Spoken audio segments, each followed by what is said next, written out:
तेरे दरवाजे की चाकरी सबसे बढ़िया है, सबसे खरी। का जब गुल खिला तब जा कर के ये दर मिला हो। तेरी किस्मत का जब गुल खिला तब जा कर के ये दर मिला। मिल गई मुझको चौखट तेरी सबसे बढ़िया है, सबसे खरी।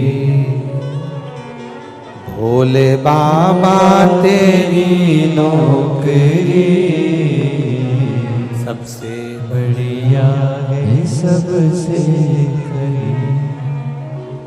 जब से तेरा गुलाम हो गया। किसके गुलाम? महादेव के।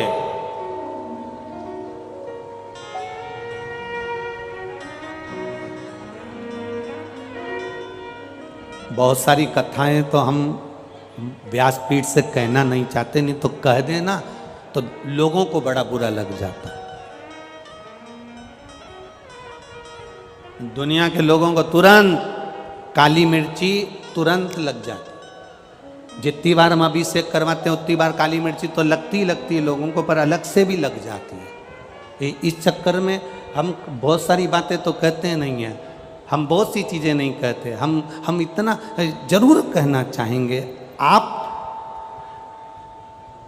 दूसरे का झंडा उठाकर चलते हो, दूसरे की जय जयकार कर कर चलते हो, दूसरे की गुलामी कर कर चलते हो। एक बार मेरे महादेव की कावड़ उठाकर उसका जय जयकार कर कर उसकी गुलामी कर कर देखना। एक बार उसकी गुलामी कर कर देखो।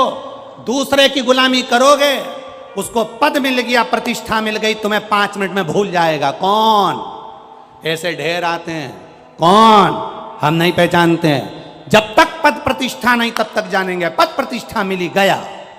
पर मेरा महादेव जल चढ़ाने वाले को, मेरा महादेव सेवा करने वाले को कभी नहीं भूलता, उसको गले से लगा लेता है और जिंदगी सवार देता है। वो मेरा महादेव है। जब से तेरा गुलाम हो गया तब से मेरा भी नाम हो गया हो। जब से तेरा गुलाम हो गया तब से मेरा भी नाम हो गया। जिस भूमि पर कुबेरेश्वर धाम है, जिस भूमि पर कुबेर बाबा का यह मंदिर है, जिस भूमि पर कुबेरेश्वर धाम का कंकर शंकर है, ये कुबेरेश्वर धाम सीहोर का जंगल के अंदर था। कोई नहीं जाता था, अंधेरा हो जाता था, वहां कोई पहुंचता नहीं था, गाड़ियां भी नहीं जाती थी, क्योंकि मेन रोड से, हाईवे से अंदर कौन जाता।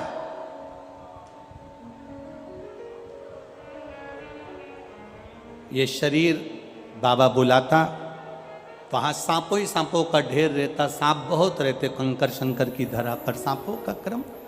अब वहां जाते, सेवा करते, झाड़ू लगा लेते, थोड़ा सा पोछा लगा लेते, थोड़ी सी सेवा चाकरी कर देते। कंकर बहुत थे, उसी में सर्प घूमते थे, तो मन में आता था कि ये कंकर में सांप जब चलते होंगे तो उनको रगड़ लगती होगी, इसलिए कंकर को बीन कर एक साइड रख देते थे। पर सांपों का भी काम ऐसा था कि वो कंकर में जाकर प्रवेश करते थे। बड़ी विचित्र था। उस समय कोई नहीं आता था, जंगल क्षेत्र, कोई कौन पहुंचे। एक कुआं बाबा का वहां कंकर, और उसी कंकर की सफाई, आराधना, चाकरी, सेवा करते करते जब से तेरा गुलाम हो गया, हमने सोचा भी नहीं था कि बाबा हाथ पकड़कर मैनपुरी तक लेकर आ जाएगा, इतने कथाओं का आनंद करा देगा, ये सोचा नहीं। उसकी गुलामी करी है और करो। ठाठ से कहना, अगर कोई तुमसे पूछे किसके गुलाम हो, किसके नौकर हो, किसकी नौकरी करते हो, तब छाती ठोक कर कहना मेरे काल अधिपति महाकाल की नौकरी करता हूं, मेरे कुबेर भंडारी की नौकरी करता हूं, मेरे कुबेरेश्वर धाम की नौकरी करता हूं, उसकी चाकरी करता हूं, उसकी सेवा करता हूं।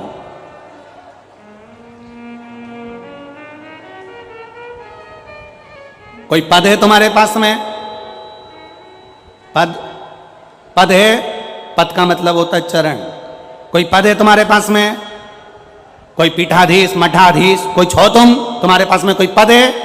उसने कह देना मेरे पास में 2 नहीं,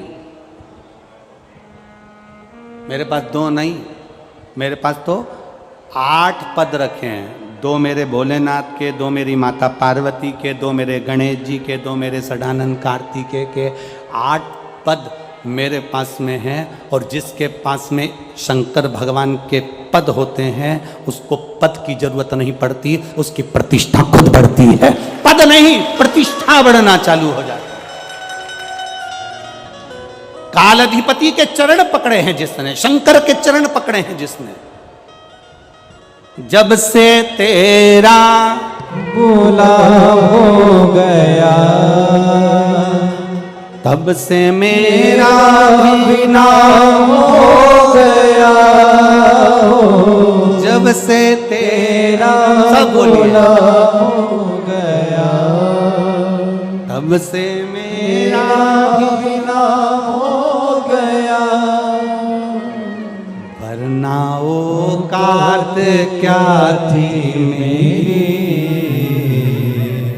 वरना औकात क्या थी मेरी, सबसे बढ़िया है सबसे खरी।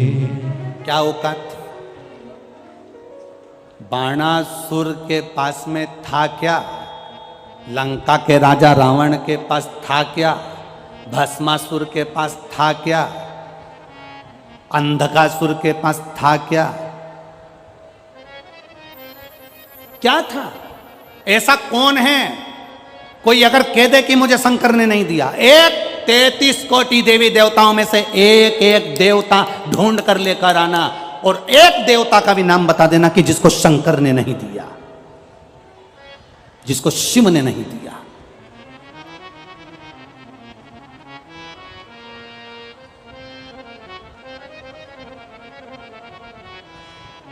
राजा अच के घर में दशरथ जैसे बेटे दिए, राजा दशरथ के घर में राम जैसा बेटा दिया, राजा राम के घर में लवकुश जैसे बेटे दिए। ये उसकी ही तो कृपा है, और कौन देता?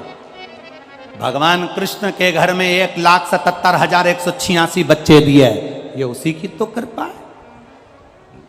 कौन देता?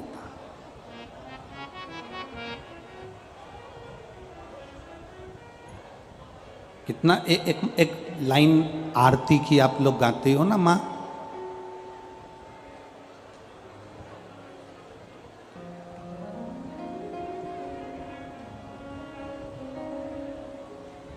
सतियों के सत को सवारता भी वही है,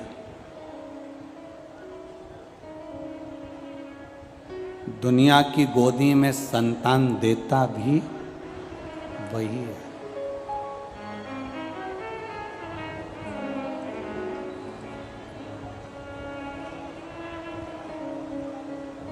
सब कुछ दिया उसने।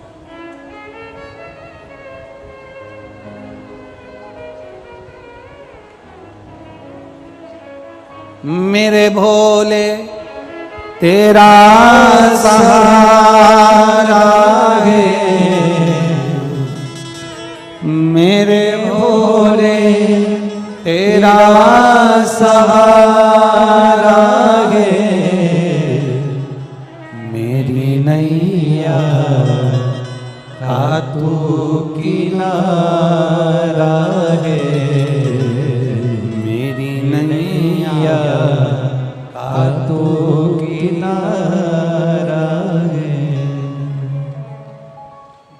उसके सहारे हम, बाणासुर ने एक बेलपत्र समर्पित कर कर कर शंकर भगवान से वर प्राप्त कर लिया था कि मुझे हजारों भुजाएं दे दो, राजसी ठाट दे दो, वैभव दे दो, सत्ता दे दो, सब कुछ बाणासुर को मिल गया था, सब कुछ। क्या नहीं दिया मेरे शिव जी ने, क्या नहीं प्रदान करा मेरे भोलेनाथ ने, सब दे दिया। सबसे जल्दी राजी होने वाला देवता एक ही तो है, शंकर भगवान। एक लोटा पानी चढ़ाओ, 3 बार ताली बजाओ, बम बम बोलो, राजी। दक्ष प्रजापति ससुर, सिर कट गया, फिर काय का सिर लगा? जम के बोलो जरा, बकरे का। अब तुम्हारे यहां से सिर कटा और उस पे बकरा का मुंह लगा दो, तो बकरा हिंदी बोलेगा, अंग्रेजी बोलेगा कि संस्कृत बोलेगा? बकरा तो एक ही चीज बोलता है, बप बप बप बप बप बप बप बप।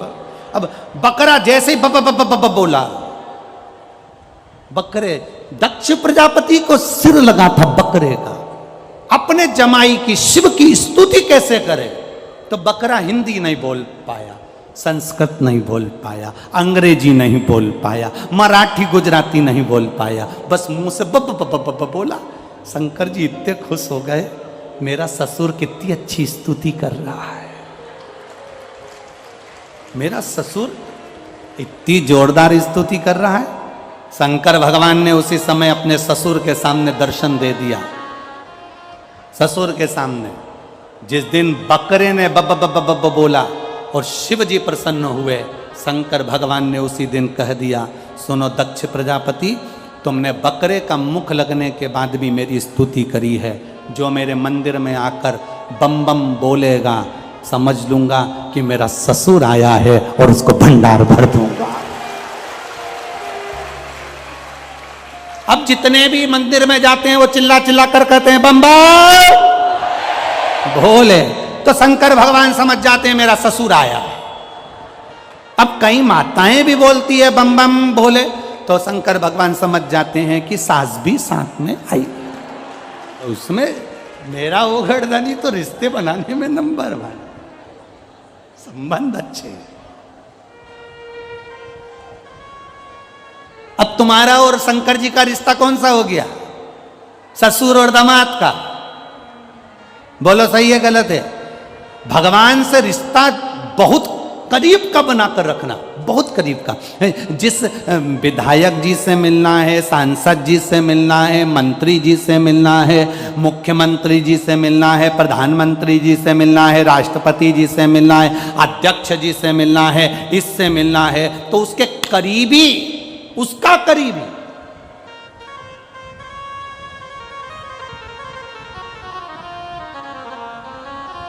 तुम जाओ किसी के यहाँ, मंत्री संतरी कलंतरी के यहाँ पहुंचो और जाकर कहो, अंदर जाकर बोल दो भेरू सिंह आया है। दरवाजे पे जितने लोग खड़े होंगे ना, वो भेरू सिंह के बाहर निकाल के सिंदूर चढ़ा देंगे। चलो निकलो बाहर, निकल जाओ यहां से बाहर। अरे जाकर तो बोलो भेरू सिंह आया है। अब मंत्री जी को भी कह दिया साहब कि भेरू सिंह आया है। मंत्री जी के ऐसा भेरू तो ना जाने कितना है, निकल बाहर। अब इतने में जाते से कह दिया, जाकर कहो मंत्री जी से, जाकर कहो मंत्री जी से कि तुम्हारी साला आया है। साला मंत्री लिया, अंदर लिया, जल्दी जा अंदर लेके आ उसको। जाकर कह दो मामा जी का छोरा आया है, अंदर लेके आ। मौसी का बेटा आया, अंदर लेकर आ।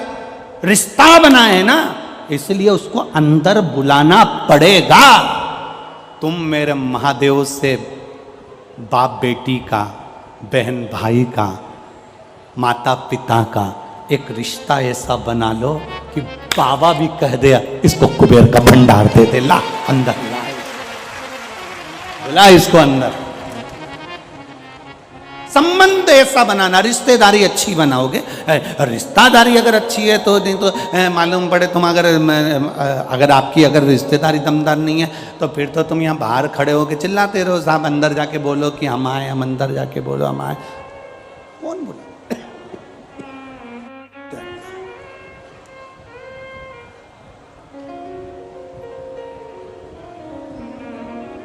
उससे संबंध अच्छे बने।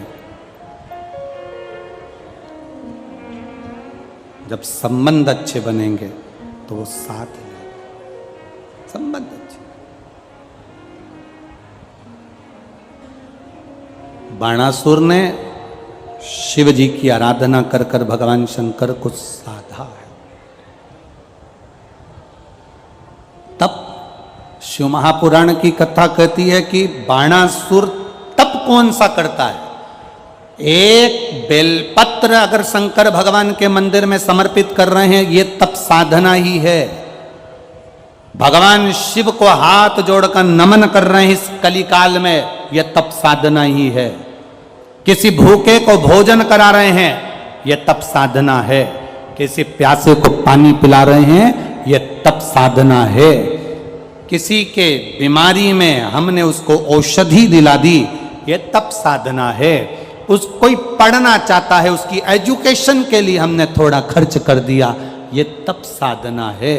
ये तप साधना व्यक्ति के जीवन की एक आनंदमय साधना, आनंदमय साधना।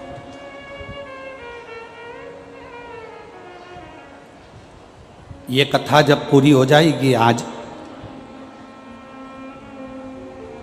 28 तारीख को यहाँ आज कथा पूरी होगी। 2 दिन के बाद में 1 तारीख से फिर वो कथा तिल्दा नेवरा छत्तीसगढ़ में प्रारंभ हो जाएगी। इस कथा का नाम है तप, शिव महापुराण की कथा। वहाँ जो कथा होगी उसका नाम है कावड़, शिव महापुराण की कथा। उस कथा में हमें ये समझना है कि परशुराम भगवान ने कावड़ उठाई, भगवान विष्णु ने कावड़ उठाई, भगवान ब्रह्मा ने कावड़ उठाई, पार्वती जी ने कावड़ उठाई, शरणानंद कार्तिकेय जी ने कावड़ उठाई, गणेश जी ने कावड़ उठाई, श्री हनुमंत लाल जी ने कावड़ उठाई, श्री राम जी ने कावड़ उठाई, भगवान कृष्ण ने कावड़ उठाई। उस कावड़ शिव महापुराण की कथा में हमें यह जानना है कि देवताओं ने जो कावड़ उठाई थी, स्वयं मनु और शत्रुपा ने कावड़ उठाई। उस कावड़ का महत्व क्या है? जो उसमें बांस बांधा जाता है, उस बांस का महत्व क्या है? उसमें 2 कलश लोटे बनते हैं, उसका महत्व क्या है? कावड़ लेकर जाने वाले के घर में क्या कर देना चाहिए जब कावड़ लेने जाए कि उसके घर में जिंदगी में कभी संपदा की कमी ना आए? वो कावड़ का महत्व क्या है? की शिव महापुराण कथा फाल्गुन की सृष्टि में लोग उठाए और चल दिए कावड़ लेकर, वो नहीं। घर में ऐसी क्या चीज रखकर जाएगा कि आते से ही कावड़ का थोड़ा सा जल बचा हुआ उस पर डालेगा, तो वो सिद्धता से कम नहीं है। तो 10 किलोमीटर, 25 किलोमीटर, 50 किलोमीटर, 100 किलोमीटर चलकर गया है, चढ़ाया जल। उस जल में से थोड़ा सा जल बचाकर जो तू लाया है, वो जल किस जगह पर डलना चाहिए जिससे हमारे घर में जिंदगी में कभी धन संपदा की कमी ना आए, वैभव की कमी ना आए। वो कावड़ का महत्व समझे तो लोग। बस उठाया, मम्मी कावड़ लेकर जा रहा हूं, पापा कावड़ लेकर जा रहा हूं, उन्होंने भेज दिया, जाओ, मना नहीं। पर उसमें से बचा हुआ जल, एक अंश, एक चम्मच भी जल लेकर आए हो, तो वो जल किस जगह पर चढ़ना चाहिए जिससे उस कावड़, तुम 100 कदम, 100 किलोमीटर, 50 किलोमीटर, 150 किलोमीटर, 200 किलोमीटर चल के जा रहे हो, वो क्या तुम्हारे पास में होना चाहिए? किस जगह पर?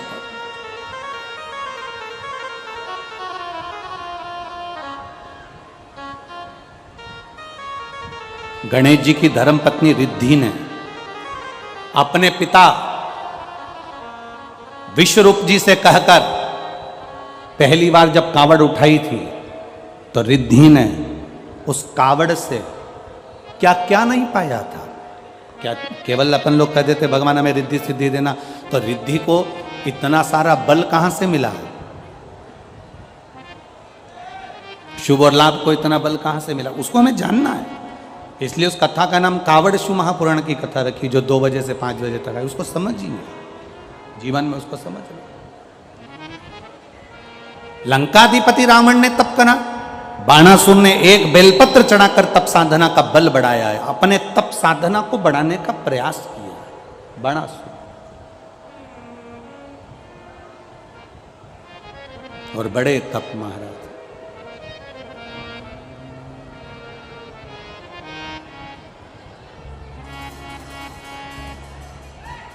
मैं तो बैठी थी गंगा किनारे, मैं तो बैठी थी गंगा किनारे।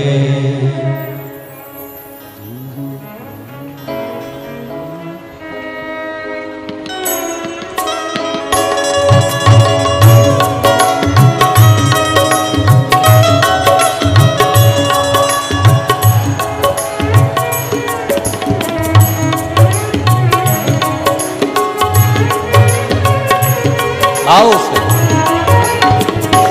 दिल तुझको दिया ओ भोलेनाथ, दिल तुझको दिया ओ भोलेनाथ, ये क्या कर दिया ओ भोलेनाथ, ये क्या कर दिया ओ भोलेनाथ, मेरे ओ भोलेनाथ, ओ भोलेनाथ, मेरे ओ भोलेनाथ, ओ भोलेनाथ, मेरे ओ भोलेनाथ, ओ भोलेनाथ, मेरे ओ भोलेनाथ, ओ भोलेनाथ, दिल तुझको दिया ओ भोलेनाथ, दिल तुझको दिया ओ भोलेनाथ, ये क्या कर दिया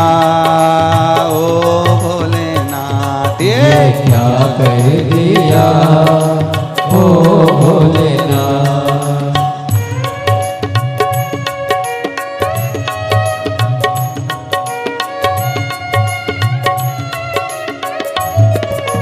जय हो।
भोले शंभू।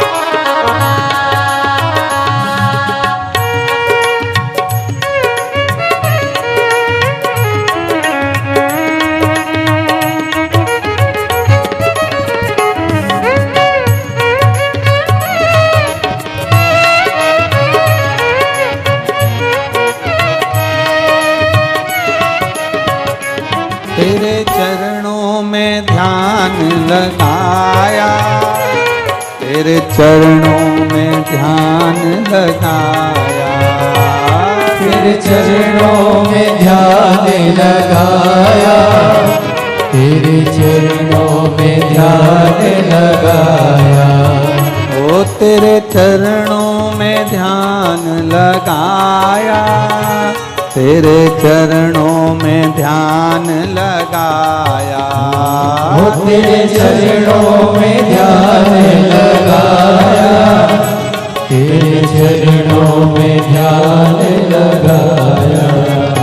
मुझे अपना लिया ओ भोलेनाथ, मुझे अपना लिया ओ भोलेनाथ, दिल तुझको दिया ओ भोलेनाथ, दिल तुझको दिया ओ भोलेनाथ, मेरे ओ भोलेनाथ, ओ भोलेनाथ, मेरे ओ भोलेनाथ, ओ भोलेनाथ, मेरे ओ भोलेनाथ, ओ भोलेनाथ, मेरे ओ भोलेनाथ, ओ भोलेनाथ, दिल तुझको दिया ओ भोलेनाथ, दिल तुझको दिया ओ भोलेनाथ, ये आकर दिया ओ भोलेनाथ, ये क्या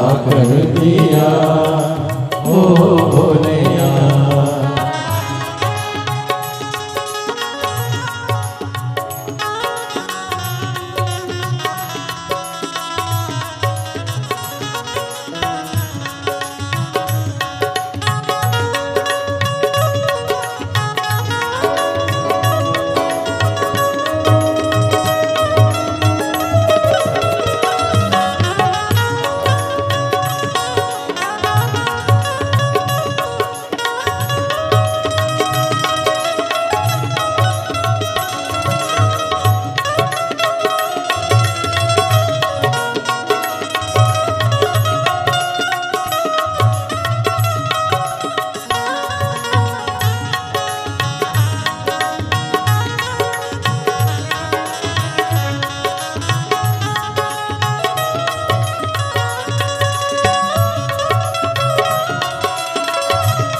देखिए इस भजन में कितने भक्त तालियां बजा रहे हैं गुरुदेव के साथ।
गंगा किनारे, मैं तो बैठी थी गंगा किनारे, मैं तो बैठी थी गंगा किनारे, मैं तो बैठी थी गंगा किनारे, मैं तो बैठी थी गंगा किनारे, मैं तो बैठी थी गंगा किनारे, मैं तो बैठी थी गंगा किनारे, मैं तो बैठी थी गंगा किनारे, आके दर्शन दिया ओ भोलेनाथ, आके दर्शन दिया ओ भोलेनाथ, दिल तुझको दिया ओ भोलेनाथ, दिल तुझको दिया ओ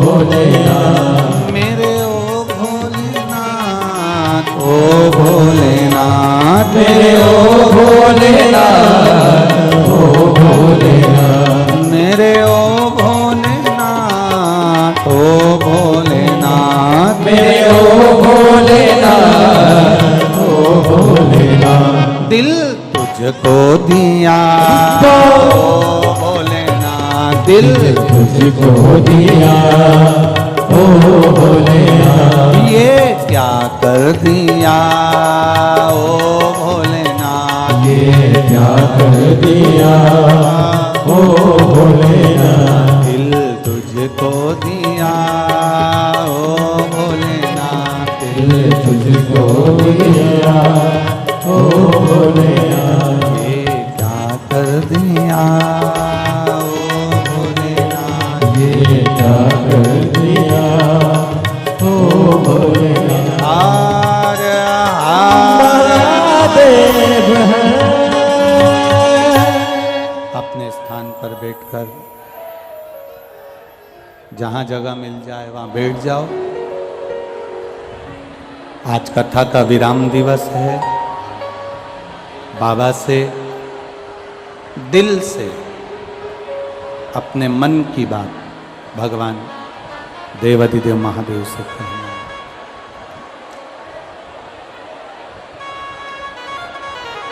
भगवान शिव से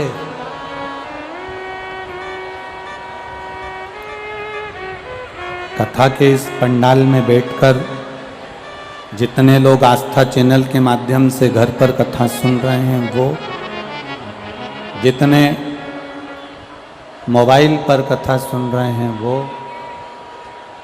और जितने इस पंडाल में जहाँ तहाँ जहाँ आपको जगह मिली है वहाँ बैठकर बाबा देवाधिदेव महादेव से प्रार्थना करना, दिल से बाबा से विनती करना। शिव महापुराण के मूल आनंदमय मंत्र का स्मरण करिएगा, हृदय से बाबा के मंत्र का जाप करिएगा। शंभु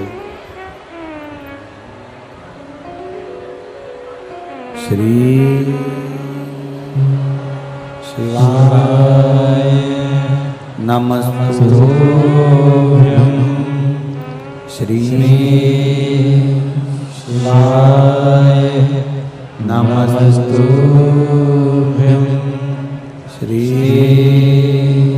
शिवाय नमस्तुभ्यं, श्री शिवाय नमस्तुभ्यं, श्री शिवाय नमस्तुभ्यं।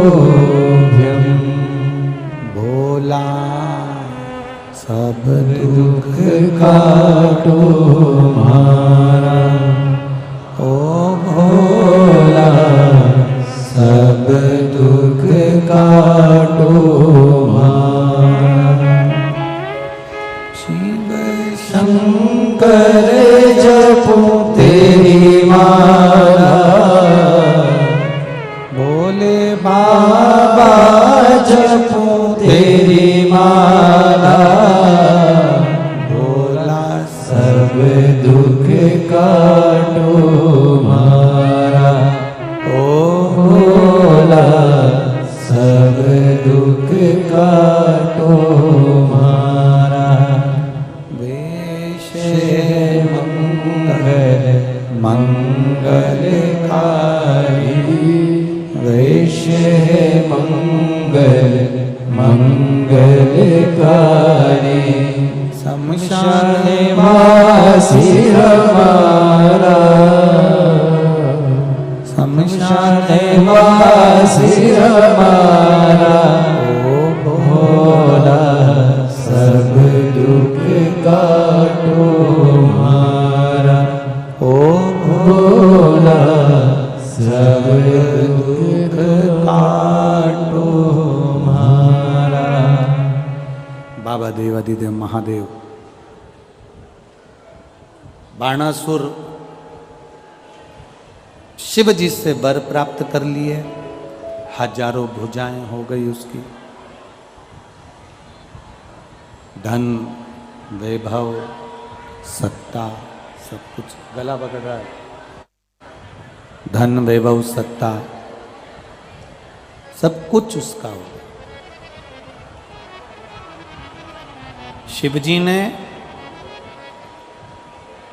बाणासुर से कहा कि तुमने इतना सब कुछ प्राप्त कर लिया, अब और कुछ चाहिए तुम्हें?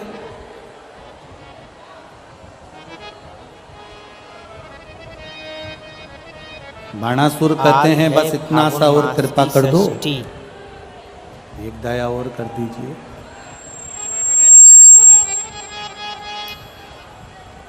वो दया केवल इतनी सी है कि जब मैं आपको युद्ध के लिए याद करूं और मेरा कहीं पर अगर युद्ध चल रहा हो, मेरा कहीं पर अगर युद्ध चल रहा हो और मैं आपको याद करूं, तो आप मेरी ओर से युद्ध करने के लिए वहां पधारो। शिव जी ने कहा तथास्तु। और कुछ मांगना है?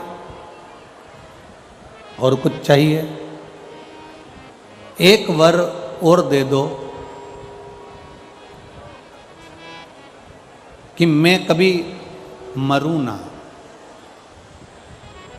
मेरे कभी प्राण छूटे ही नहीं,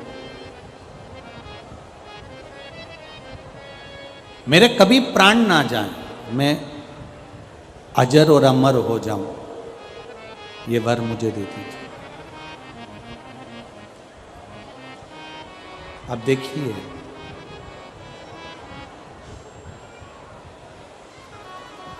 सारी दुनिया में केवल एक मृत्यु सत्य है, संपूर्ण दुनिया में केवल एक मृत्यु की सत्यता है।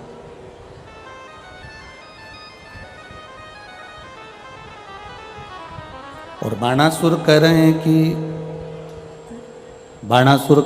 कि ये मृत्यु पर मेरी विजय हो जाए, मैं अजर अमर हो जाऊं, ऐसा वर दे दो। शिव जी ने कहा ये तो नहीं हो सकता कि तू मरेगा नहीं, और कुछ अगर मांगना हो तो तू मांग सकता है, और कुछ अगर तेरी मर्जी हो तो तू मांग।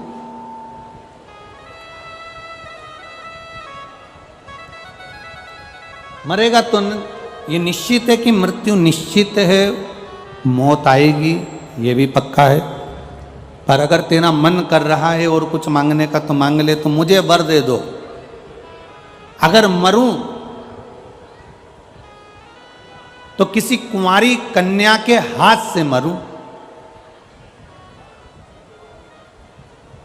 अब एक बहुत बड़ा प्रसंग सामने आ जाता है कि भाई उसको लगा कि इतना बल तो किसी में होगा नहीं, और कन्या में तो, स्त्री में तो वैसे भी बल ना होता है, और कुंवारी रहेगी, छोटी रहेगी, तो फिर मुझे मार नहीं सकती है, फिर तो मेरा मरना निश्चित नहीं है। अगर मरूं तो कोई कुंवारी कन्या के हाथ से मरूं, कुंवारी कन्या के हाथ से मेरे प्राण जाए, ठीक है, तथास्तु। भगवान शिव ने कह दिया तथास्तु।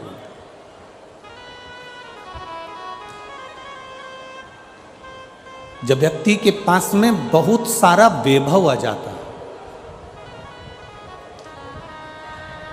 जैसे बाणासुर के पास में शंभु शंभु शंभु, बाणासुर के पास में जैसे बहुत सारे हाथ आ गए, थोड़ा डीले कम कर दो। बाणासुर के पास में बहुत सारे हाथ आ गए। अब इतने सारे हाथ आ गए कि दुनिया के लोगों को मालूम पड़ गया कि यहाँ पर इसके बहुत सारे हाथ हैं, तो कोई लड़ना ही नहीं चाहता, कोई झगड़ा ही नहीं करना चाहता। अब इसने जाकर भगवान शिव जी से कहा, भोलेनाथ जी मेरे इतने सारे हाथ आपने दे दिए, बाणासुर कह रहा है मेरे सहस्त्र हाथ आ गए, इतने हाथ आ गए, अब मुझसे कोई युद्ध नहीं लड़ता, इसलिए भोलेनाथ जी मेरा मन करता है कि मैं आपसे युद्ध लड़ूं। अब जिसने दिया, जिसने प्रदान किया, अब उससे युद्ध लड़ने के लिए जा।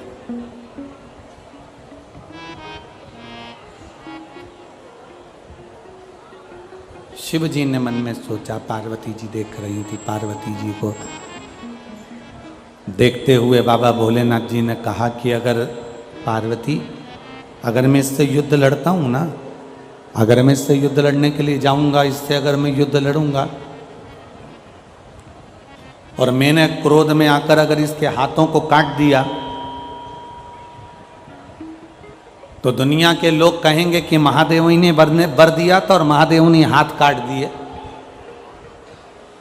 शिवजी ने वर दिया और शंकर भगवान ने काट दिया, तो ये तो दुनिया के लोग मुझ पर हंसेंगे।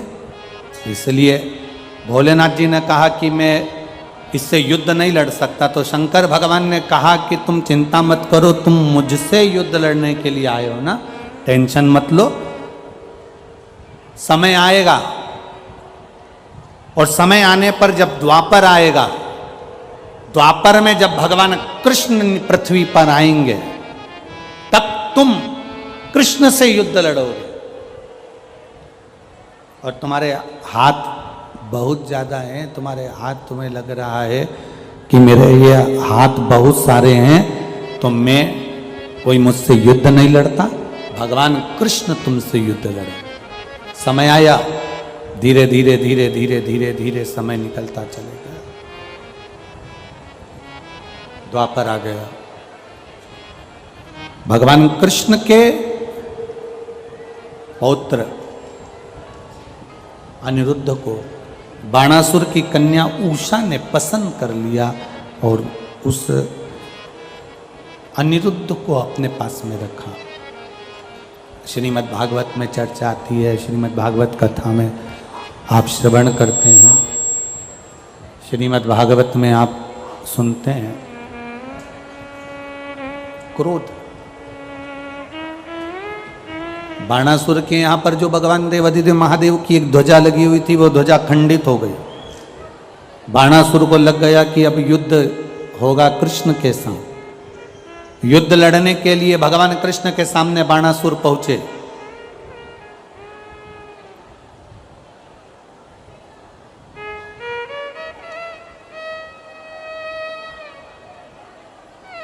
अब इधर बाणासुर है, बाणासुर ने आवाज लगाकर शंकर भगवान को बुलाया कि मेरी तरफ से युद्ध लड़ने के लिए आप भी आओ। बाणासुर है, शंकर भगवान है, दोनों युद्ध लड़ने के लिए तैयार। उधर से भगवान कृष्ण, बलराम और उनकी पूरी सेना।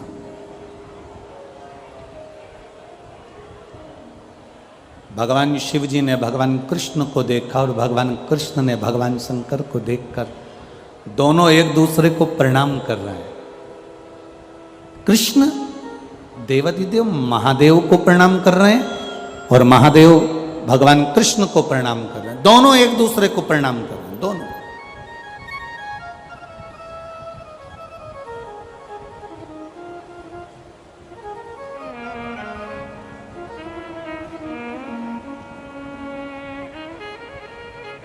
भगवान कृष्ण महादेव को प्रणाम कर रहे हैं और महादेव भगवान कृष्ण को प्रणाम कर रहे हैं, दोनों प्रणाम कर रहे हैं। अब द्वारिकाधीश ने भगवान कृष्ण द्वारिकानाथ ने शंकर भगवान को देखकर विनय करी, निवेदन करा, प्रभु एक बात बताओ, मैं आपसे युद्ध कैसे लड़ सकता हूं? शंकर भगवान ने इशारा कर कर द्वारिकाधीश के रथ का ऊपर का ध्वज दिखाया।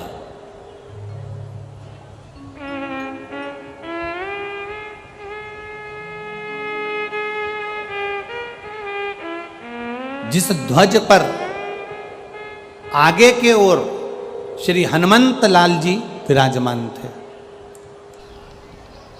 गुरुदेव के मुखार बिंदु से कुबेरेश्वर धाम की शिव पुराण कथा आज सुनिएगा। जब द्वारिकाधीश आए हैं बाणासुर से लड़ने के लिए, तब रथ अर्जुन का साथ लेकर आए।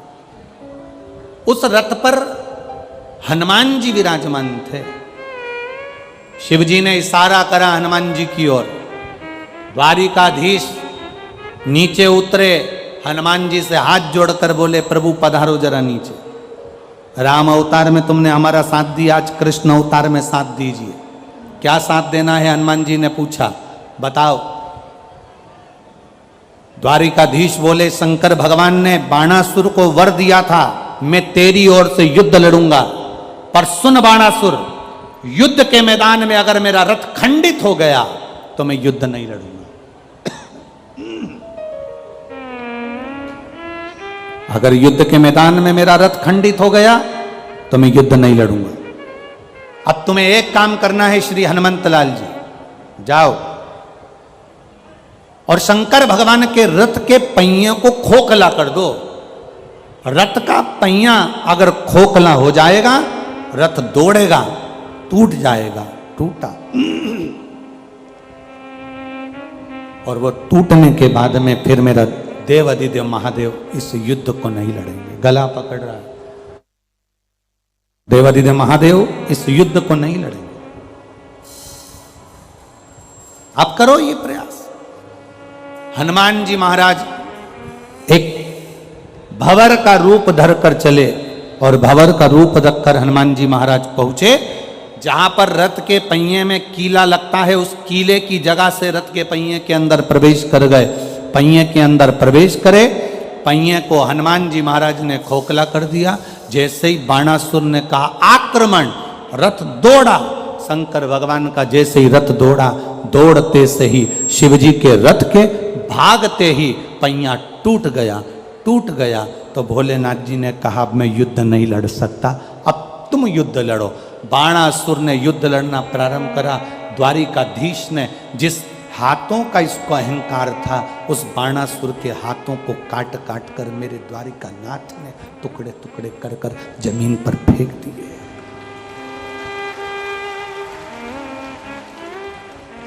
जिस अहंकार में आप अपनी जिंदगी को जियोगे, जिस अभिमान में, जिस चीज का तुमको घमंड होगा, जिस चीज का तुमको अहंकार होगा, वो सबसे पहले खींची जाती है, सबसे पहले छीनी जाती है। अब व्यक्ति को अहंकार, ये काया पाने के बाद सबसे ज्यादा व्यक्ति को अहंकार जिस जिस चीज का आता है वो चीज उससे छुड़ा ली जाती है। इन दांतों को अहंकार रहता है, मैं काट लूंगा, मैं खा जाऊंगा, मैं काट लूंगा, खा जाऊंगा। मरने से पहले सबसे पहले यही निकल के सोफा सेट बाहर हो जाता। काया का अहंकार रहता है, मैं कितनी सुंदर, दिन भर दर्पण और सुंदर। मरने से पहले ये काया भी बेकार हो जाती है। बाल का अहंकार होता है तो सीवर वाले महाराज के भी चले गए।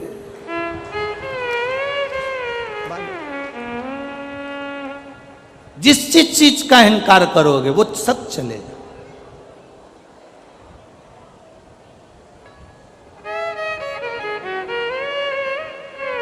धन का अहंकार करा, धन चले गया। सत्ता का अगर अहंकार करोगे, सत्ता चली जाएगी। वैभव का यदि अभिमान करोगे तो वैभव चले जाएगा। और अगर तुम धन का अहंकार करोगे तो वो धन भी तुम्हारे पास से चला जाएगा। ये अभिमान तुम्हारे पास में अगर है तो वो परमात्मा को आने में नहीं, परमात्मा को आने ही नहीं देता। अहम, बाणासुर को अहंकार था अपनी भुजाओं का, बाणासुर को अहंकार था अपने हाथों का। भगवान ने सबसे पहले हाथों को काट दिया। सुदर्शन उठाया मेरे द्वारिकाधीश ने, और सुदर्शन उठाकर द्वारकानाथ बाणासुर का शीश काटने वाले थे, तो शंकर भगवान ने उधर से इशारा कर दिया, द्वारिकानाथ शीश मत काट देना। द्वारिकानाथ ने पूछा, भोलेनाथ आप मुझे इस बाणासुर का सिर काटने से रोक रहे हैं? ये आपका शिष्य है इसलिए? शंकर भगवान कह रहे हैं शिष्य है इसलिए नहीं, मैं आपको सिर काटने के लिए इसलिए रोक रहा हूं क्योंकि आपने प्रहलाद को वचन दिया था कि तेरी 18 पीढ़ी में मैं किसी को नहीं मारूंगा, और ये बाणासुर प्रहलाद की 18 पीढ़ी के अंदर है, इसलिए तुम इसको मार नहीं सकते।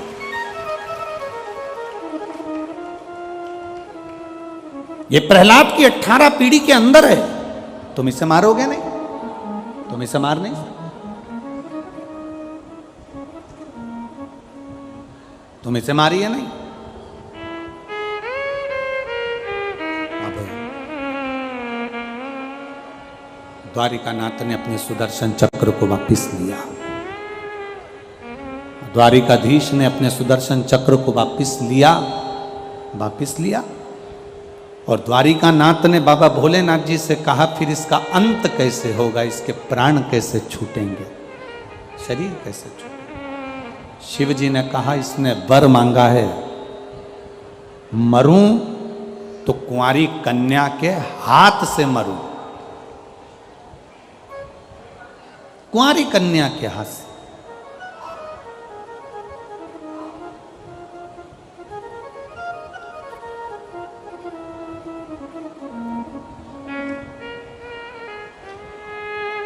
अगर ये मरेगा तो कुंवारी कन्या के हाथ से मरेगा। तुम रुको, अभी समय आएगा।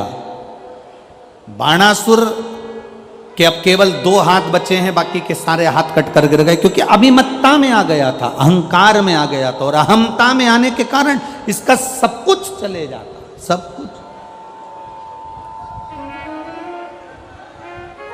अहंकार में आने के बाद, अभिमत्ता में आने के बाद, अहमता में आने के बाद में बाणासुर के हजारों हाथ कट कर गिर गए, केवल 2 हाथ बचे। जब व्यक्ति के पास में अहमता रहती है, अहंकार रहता है, तब तक वो किसी को नहीं गिनता। जब अहमता चली जाती है तब समझ में आता है कि मेरे सिवा फिर कुछ भी नहीं। एक सहज शून्यता का भाव उसके सामने आ जाता।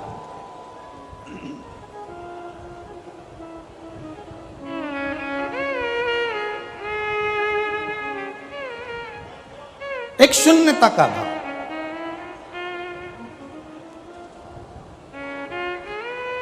और शिव के पास पहुंचने के लिए वो शून्यता बहुत जरूरी है।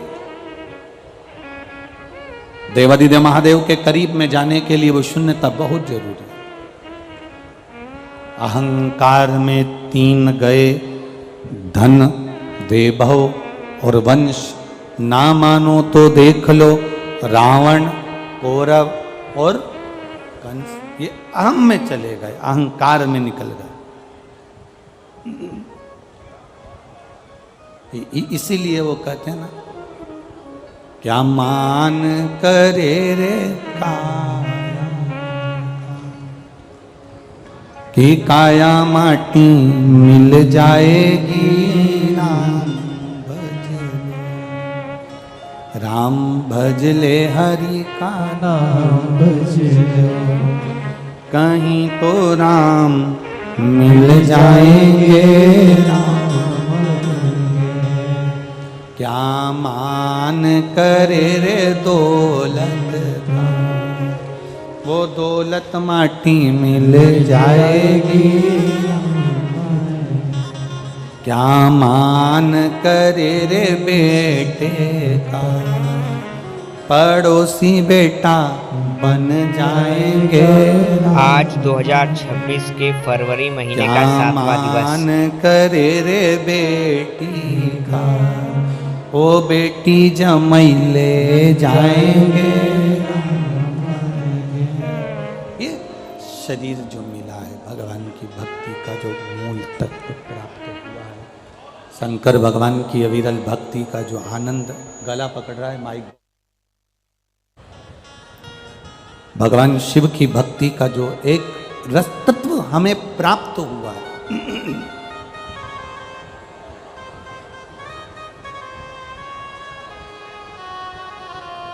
अहमता से परे हो जाओ। बाणासुर के हाथ कट गए, फिर भी इसका अहंकार समाप्त नहीं हुआ। कभी कभी रस्सी जल जाती है पर उसका बल नहीं जाता। कभी कभी किसी का सब कुछ चले गया, उसके बाद भी अहंकार, अहम, अभिमत्ता उसके अंदर रह जाती है।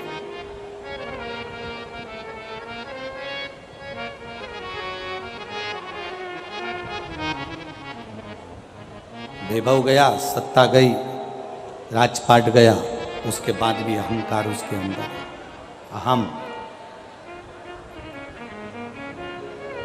बाणासुर ने अपने क्षेत्र में जितने भी, बाणासुर के क्षेत्र के अंदर जितने भी, बाणासुर को मालूम था मेरी मृत्यु कुंवारी कन्या के हाथ से होगी, तो बाणासुर के क्षेत्र में जितनी कन्याओं का जन्म होता था,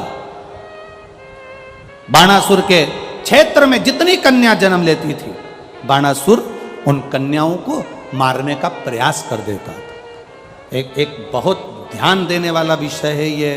संसार के एक एक व्यक्ति के हृदय में ये बात होना चाहिए कि माता के गर्भ से बेटा हो रहा है, बेटी हो रही है।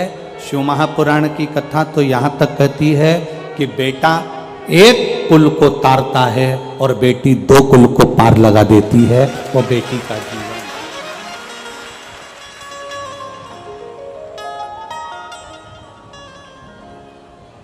गर्भ में आने वाली बेटियां, गर्भ में आने वाली संतान, गर्भ से जन्म लेने वाली बेटियां, अगर इस गर्भित बेटी को, शिव महापुराण की कथा कहती है, गर्भ में रहने वाली बेटी को जो गर्भ में मरवा देता है, भ्रूण हत्या करवा देता है, गर्भस्थ कन्या को या कुंवारी अवस्था में उस बच्ची पर कोई गलत प्रहार करता है, छोटी सी कन्या पर गलत दृष्टि देता है, छोटी सी कन्या के साथ अगर कोई गलत कर्म करता है, शिव महापुराण की कथा कहती है कि उस व्यक्ति को बार बार पृथ्वी पर जितनी बार वो जन्म लेगा, जितनी बार वो जन्म लेगा, उतनी बार उसको अधोगति में तड़प तड़प कर, रोग ग्रसित होकर मरना ही पड़ता है, ग्रसित होकर।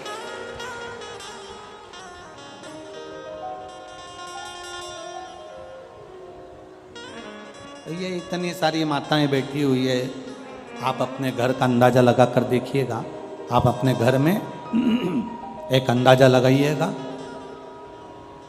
रहने वाली घर की बेटियां, घर में रहने वाले बेटे और बेटी, दोनों का अंदाजा लगाना। आपकी पत्नी को भी देखना, आपकी पत्नी का भी अंदाजा लगाना कि आपकी खुद की पत्नी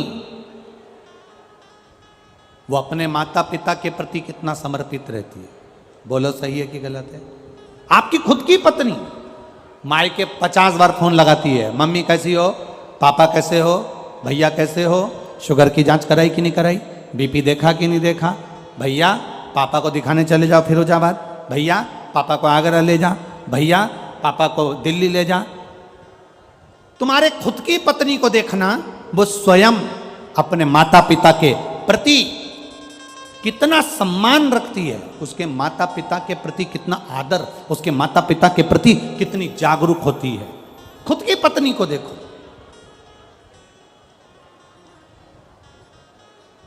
इसलिए निवेदन है, अगर तुम्हारे घर में बेटा जन्म ले रहा है तो समझ लो तुम भाग्यशाली हो, पर तुम्हारे घर में अगर बेटी जन्म ले रही है तो तुम समझ लेना कि सौभाग्यशाली हो, सौभाग्यशाली।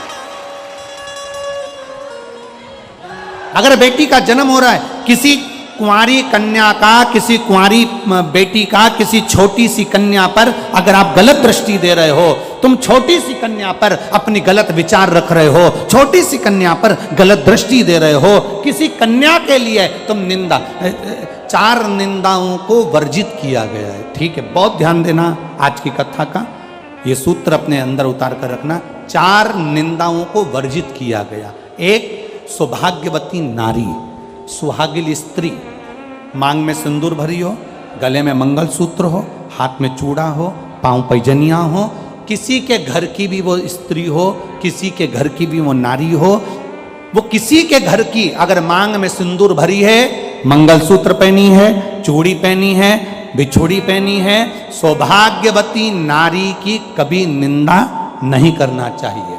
दूसरी, गर्भवती नारी, किसी नारी का गर्भ है, गर्भ धारण करने के बाद उसका उदर, उसका पेट अधिक दिख रहा है, कम दिख रहा है, गर्भवती नारी हॉस्पिटल जा रही है, मार्ग से, रास्ते से, रोड से निकल कर जा रही है, उस गर्भवती नारी को देखकर कभी अपशब्द मत कहना, कभी निंदा मत करना। 4 निंदाओं को वर्जित बताया है कि 4 निंदा करने वाले व्यक्ति की दशा क्या होती है, वो भी आपको वर्णन कर रहा है। पहली, सौभाग्यवती नारी। दूसरी, बोलते जाओ जल्दी से, गर्भवती नारी। तीसरे नंबर पर कहा गया रोगीला व्यक्ति। रोग, कोई आंख से अंधा है, कोई नहीं समझ पाता, कोई मंद बुद्धि है, कोई विचार से छिन्नित है, कोई अपने ठाट में रह रहा है, हमें नहीं निंदा करना, रोगीला है, उसकी भी निंदा नहीं करी। और चौथे नंबर पर आता है कोई संत, साधु, गुरुजन, ब्राह्मण जन, कोई वक्ता हो, कोई स्मरण करने वाला हो, कोई भगवान की भक्ति में कोई डूबा हो। संत से मतलब नहीं, आप भी अगर भगवान की भक्ति में डूबे हो, तुम्हारे मोहल्ले का कोई व्यक्ति भगवान की भक्ति में डूबा है, कोई संत डूबा है, कोई कथाकार है, कोई वक्ता है, कोई भजन करने वाला है, कोई बच्चा कोई भगवान की भक्ति में डूबा है, हमें उसकी निंदा नहीं करना, कभी नहीं करना।